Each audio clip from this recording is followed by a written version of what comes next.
தான் first time video பாக்குறீங்க அப்படின்னா சப்ஸ்கிரைப் பண்ணி சப்போர்ட் பண்ணுங்க. உங்களுடைய கட் ஆஃப் எந்த காலேஜ் கிடைக்கும், நீங்க ரொம்ப கட் ஆஃப் லோவாவே எடுத்திருந்தாலும் பரவாயில்ல, உங்களுடைய கட் ஆஃப்கான காலேஜ் லிஸ்ட் நான் உங்களுக்கு PDF ரெடி பண்ணி தரேன். ஸ்கிரீன்ல கொடுத்துருக்கூடிய நம்பருக்கு நீங்க வாட்ஸ்அப் பண்ணி தெரிஞ்சுக்கோங்க. சரியா? ஹலோ டியர் ஸ்டூடெண்ட்ஸ், உங்களுக்கு சர்டிஃபிகேட் வெரிஃபிகேஷன் ஸ்டேட்டஸ் ஃபைனலி இந்த மாதிரி வந்துருச்சு அப்படின்னா நீங்கள் நிம்மதியாக இருக்கலாம். சரிங்களா? அண்டர் ப்ராசஸ் இந்த மாதிரி வந்துச்சுன்னா நீங்கள் வெயிட் பண்ணுங்கள், ஒன்றும் ப்ராப்ளம் இல்லை. சரிங்களா? இப்போ வந்து பார்த்தீங்கன்னா நிறைய ஸ்டூடெண்ட்ஸ் வந்து கேட்குறீங்க, மேம் நாங்கள் வந்து ஒரு காலேஜில் போயிட்டு அமௌண்ட் கட்டி புக் பண்ணிட்டோம் அப்படின்னா எங்களுக்கு அந்த காலேஜில் 7.5 ரிசர்வேஷனில் அதே கோர்ஸை அதே காலேஜில் கிடைச்சிருமா அப்படின்னு சொல்லி கேட்குறீங்க. அந்த மாதிரி கண்டிப்பாக கிடையாது. சரிங்களா?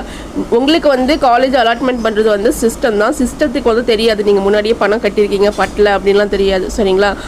உங்களுடைய கட் ஆஃப் பேசிஸில் தான் சிஸ்டம் வந்து உங்களுக்கு காலேஜ் அலாட்மெண்ட் பண்ணும். அதனால் பணம் கட்டி தயவு செய்து ஏமாறாதீங்க. நிறைய காலேஜில் பணத்தை வாங்கிட்டு கடைசியாக திருப்பி கேட்கும்போது உங்களுக்கு அதை திருப்பி கொடுக்க மாட்டாங்க. சரிங்களா? அந்த மாதிரியான பிரச்சனைகள்லாம் இருக்குது. ஸோ அதனால் வந்து நீங்கள் முன்கூட்டியே அவேர்னஸாக இருங்க. 7.5 ரிசர்வேஷனில் ஃபுல் ஃப்ரீயாக படிக்கணும் அப்படின்னா ஸ்க்ரீனில் கொடுத்துருக்க நம்பருக்கு கான்டாக்ட் பண்ணுங்கள்.